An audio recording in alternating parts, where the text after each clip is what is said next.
ಭಾರೀ ಮಳೆಗೆ ತೊಟ್ನಲ್ಲಿ ಶಾಲೆ ಹಾಗೂ ರಸ್ತೆ ಜಲಾವೃತ. ಕಲ್ಯಾಣ ಕರ್ನಾಟಕ ಕಲಬುರಗಿಯಲ್ಲಿ ಕಳೆದ 2 ದಿನದಿಂದ ಸುರಿದ ಭಾರೀ ಮಳೆಗೆ ಜಿಲ್ಲೆಯ ಸೇಡಂ ತಾಲೂಕಿನ ತೊಟ್ನಲ್ಲಿ ಗ್ರಾಮದಲ್ಲಿ ಸರ್ಕಾರಿ ಶಾಲೆ ಹಾಗೂ ರಸ್ತೆಗಳು ಕೆಸರು ಗದ್ದೆಯಾಗಿ ಗ್ರಾಮಸ್ಥರಿಗೆ ತುಂಬಾ ತೊಂದರೆ ಆಗ್ತಾ ಇದೆ. ಈ ಸಂದರ್ಭದಲ್ಲಿ ಮಾತನಾಡಿದ ಶಿಕ್ಷಕರು ತಮ್ಮ ಶಾಲೆಯ ಬಗ್ಗೆ ವಿವರವನ್ನ ನೀಡಿದರು. ಈ ಸಂದರ್ಭದಲ್ಲಿ ಗ್ರಾಮದ ಮುಖಂಡರು ಆದ ಶ್ರೀ ಚಂದ್ರಕಾಂತ್ ತೊಟ್ನಲ್ಲಿ, ಶಿವಶಂಕರ ಸ್ವಾಮಿ, ಬಸವರಾಜ್ ಪಾಟೀಲ್, ಶರಣು ಸ್ವಾಮಿ ಹೀಗೆ ಅನೇಕ ಗ್ರಾಮಸ್ಥರು ಹಾಜರಿದ್ದರು. ಈ ಮಹಾ ಮಳೆಗೆ ಬಿತ್ತಿದ ಹೆಸರು ತೊಗರಿ ಬೆಳೆ ನಾಶವಾಗಿ ರೈತರು ಸಂಕಷ್ಟಕ್ಕೆ ಸಿಲುಕಿದ್ದಾರೆ. ವರದಿ ಶಿವಕುಮಾರ್ ಎಸ್ಕೆ, ಹಿರೇಮಠ, ಕಲಬುರಗಿ ಜಿಲ್ಲಾ ವರದಿಗಾರರು.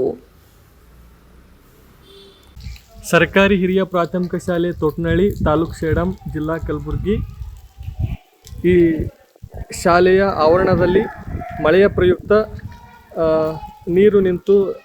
ನೀರು ಹೊರಗಡೆ ಹೋಗಲು ಯಾವುದೇ ಅವಕಾಶ ಇರುವುದಿಲ್ಲ. ಆದ್ದರಿಂದ ಮಕ್ಕಳಿಗೆ ತುಂಬ ತೊಂದರೆ ಆಗ್ತಾ ಇದೆ.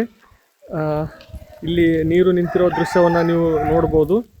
ಇಲ್ಲಿ ನಮ್ಮ ಶಾಲೆಯ ಮಕ್ಕಳಿದ್ದಾರೆ, ಹಾಗೆ ನಮ್ಮ ಶಾಲೆಯ SDMC ಅಧ್ಯಕ್ಷರು ಸಹಿತ ಇಲ್ಲಿ ನಾವು ಚಿತ್ರದಲ್ಲಿ ಗಮನಿಸ್ಬೋದು.